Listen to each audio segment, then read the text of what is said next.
My name is Jackson. I go by JTSandman45 online on YouTube and Instagram, and this is my Portal of Atlantis mock.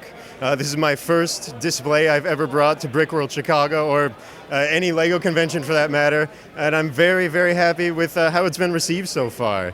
This was my basically hobby for the past year. I've been working on it since last June, and Atlantis is one of my favorite themes, and I'm just so happy with how it turned out. This is an incredible display for your first time coming to a LEGO convention here. Thank you. I love this. So, was this inspired by any particular kind of, LEGO's done a lot of sort of underwater themes over the years, so was there particular inspiration here? Yes, absolutely. No, I'm a big fan of all of LEGO's underwater themes, going as far back as Aquazone, but my absolute favorite was LEGO Atlantis. It was a favorite of mine when I was a kid, very much that era of Power Miners and Monster Fighters are some of my favorites. Atlantis is sort of a surprisingly cheap theme on the secondhand market right now. I don't know why, because it's an amazing theme, but that was another reason I was very much motivated to collect all the figures of the theme and sort of build my tribute, my childhood imaginings of LEGO Atlantis. So where did you start with the build process and kind of planning this out and how the display would come together?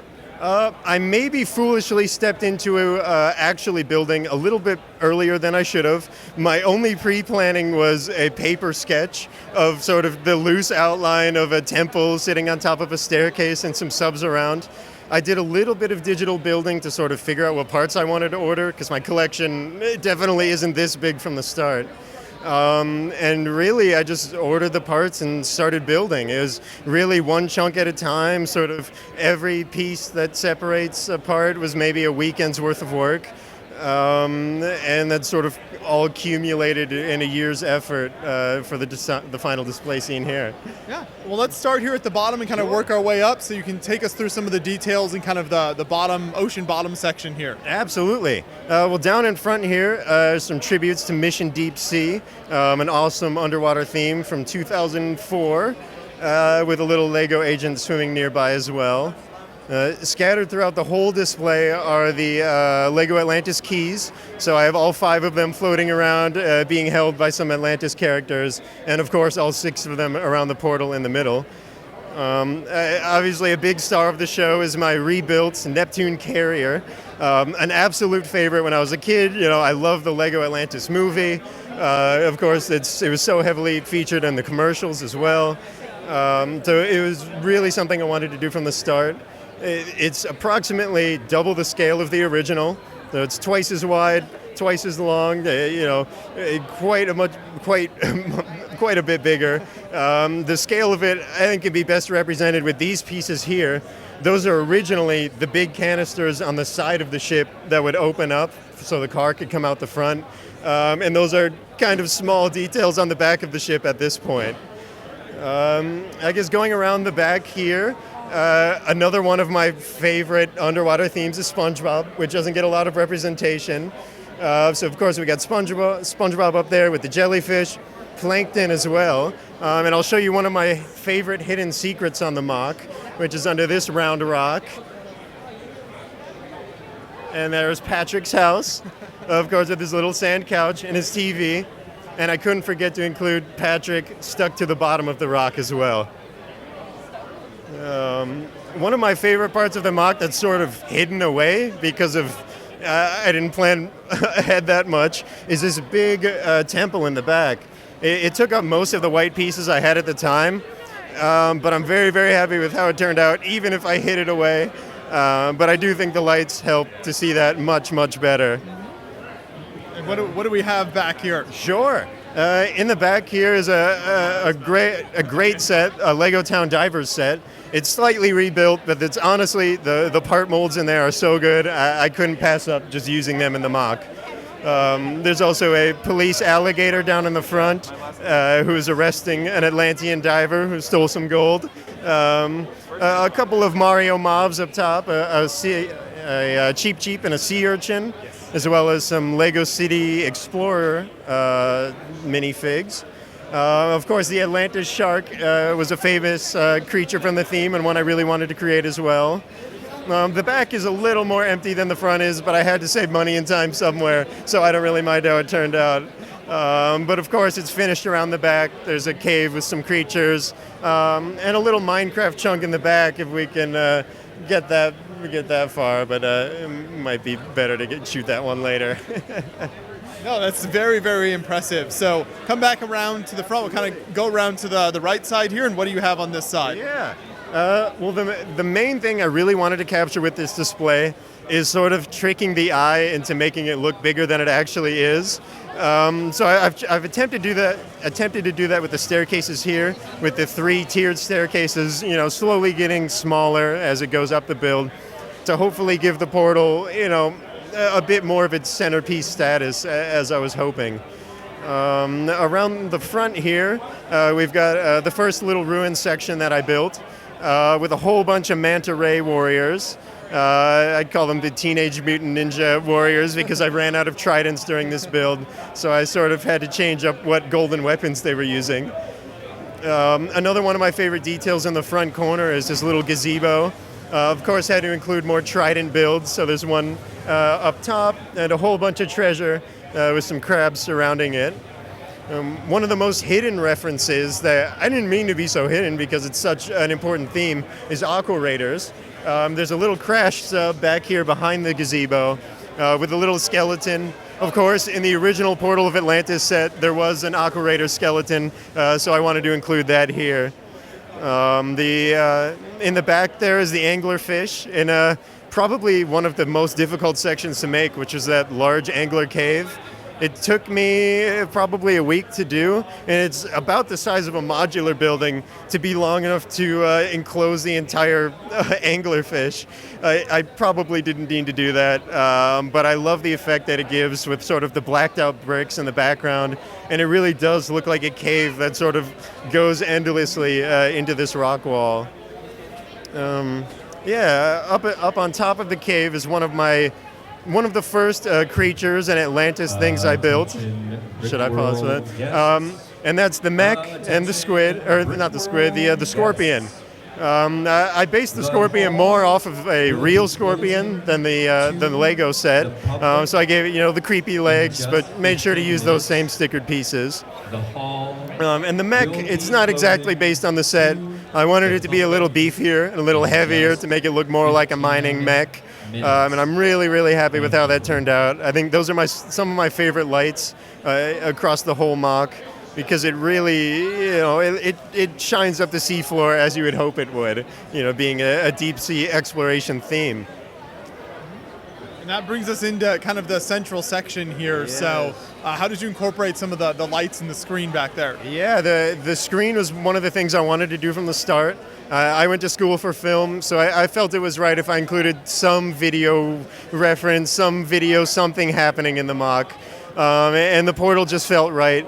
I hoped it would be a little bit bigger than it was, but the temple could only be so big, and I wanted you to be able to see all 6 keys around the portal.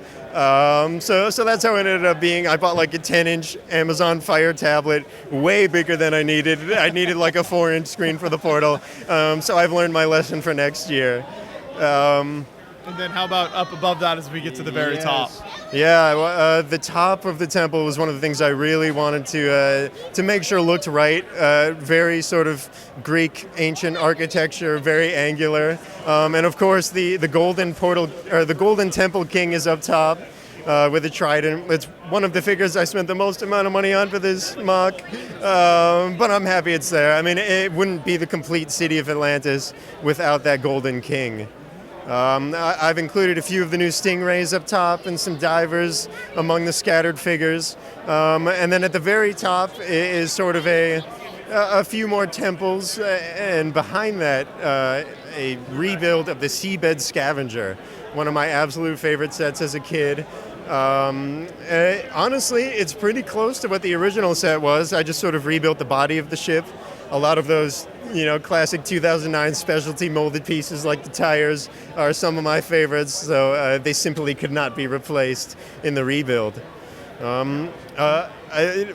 Probably the most difficult thing to do, or certainly up there, was this sub off to the side with the squid, mostly because I had to figure out how to support it to make it float. and it's mostly holding up. We're at the end of Brickworld Chicago right now, and it has held up for the whole show, which was my hope. But there's a whole lot of stress on those bars in between the ship and the temple there. So I will probably do something else if I do more floating builds, maybe some Technic bars, might be a little bit stronger. But as my first big mock, I've learned some lessons, and I'm very, very excited to continue building mocks like this in the future. I love the little scene here of the guy popping out of the sub as it's being crushed. Yeah. That's so fun. I will give you guys some major credit here. There was another, I believe it was an AquaZone large display that you showed off. It used a very similar technique to that, and I simply could not pass it up. It was too good. So thank you guys for doing what you do. You show off some awesome mocks, and it really helps when you're building your own. I'll say that. I love to hear that. That's awesome. Now, one of my favorite parts of any kind of underwater scene with LEGO is the way that builders depict, underwater floral, fauna, coral, that kind of thing. So what were some of your favorite pieces here to depict some of the colorful kind of plant life under the sea? Absolutely. Well, the big thing was from the start was I wanted there to be a wide variety of colors, but I didn't want there to be as wide a variety of part molds because I felt it would get really busy if there was just too much detail that you couldn't decipher. So there's a heck of a lot of regular leaves, and looking on the underside of those, they sort of give the holy corally look. Of course, I've used a whole bunch of the coral pieces from the LEGO City diving, the new LEGO City sets that are out. They started doing those part molds, and they look absolutely great. One of my favorite techniques that I use are these tall coral bits that are using the 2x2 flower pieces with flex tubes that I cut to different lengths so I could sort of give them more variety and more randomness. And of course, I have to give a major shout out to the new grass stems, which I used, I think, 3,000 of in this build. I had to keep ordering them because they really, even something this tall is 40 of them. So they really add up, but I really like the look it gives. Yeah. Do you know the total piece count for the whole build? I'm in a bit of a state of denial. I kind of stopped adding up the total price and the total pieces as I was building, but I'm assuming around 20,000 is my guess. I do know that there's 120 lights in this build, and so I could bring it here, and so I could travel with it in the future. It does split into 28 different modules and sections, so that makes the transportation much easier, but still a little risky. There's a whole lot of fragile stuff going on. That's very smart for your first display, though, to figure that out early on, that you got to build with transport in mind. Yes, no, I drove up from Tampa, so that was really a step one. I couldn't do the show without figuring out how to transport the stuff. And then do you have a light brand of choice, or what types of lights did you incorporate in here? I will say I have never done any LEGO lighting before. I sort of picked out everything on the mock that I thought could have lights, and I put them there. So it looks maybe a little busy with lights, but I'm really happy with it. I found some great tutorials from a YouTuber named Bevan's Bricks. And he has a lot of great guides on how to do lighting. As someone who's never done it before, he was a tremendous help. I ordered all of my lights from him. He sent some extras along as well, and was very supportive of the project all the way through. So shout out to Bevan's Bricks. Fantastic. Do you plan to expand on the underwater world here in the future, or go in a different direction for your next build? I don't know if I'll be expanding on it. Honestly, this was the dream from the start, and I'm very satisfied with what it turned into. As I mentioned, I'm a big fan of the, let's say, 2007 to 2014 LEGO original themes. So that's sort of where I'll be looking in the future. I don't know exactly what it'll be yet. It kind of depends what I can find for cheap, for figures-wise. But I have a lot of ideas I'm kicking around. This will not be my last time displaying at Brickworld Chicago. I love to hear it. Fantastic work here. This is an incredible looking display, from the colors to the lights and the architecture. The underwater submarines all looks fantastic. So can't wait to see what you do in the future. Thank you. Awesome. Thank you so much.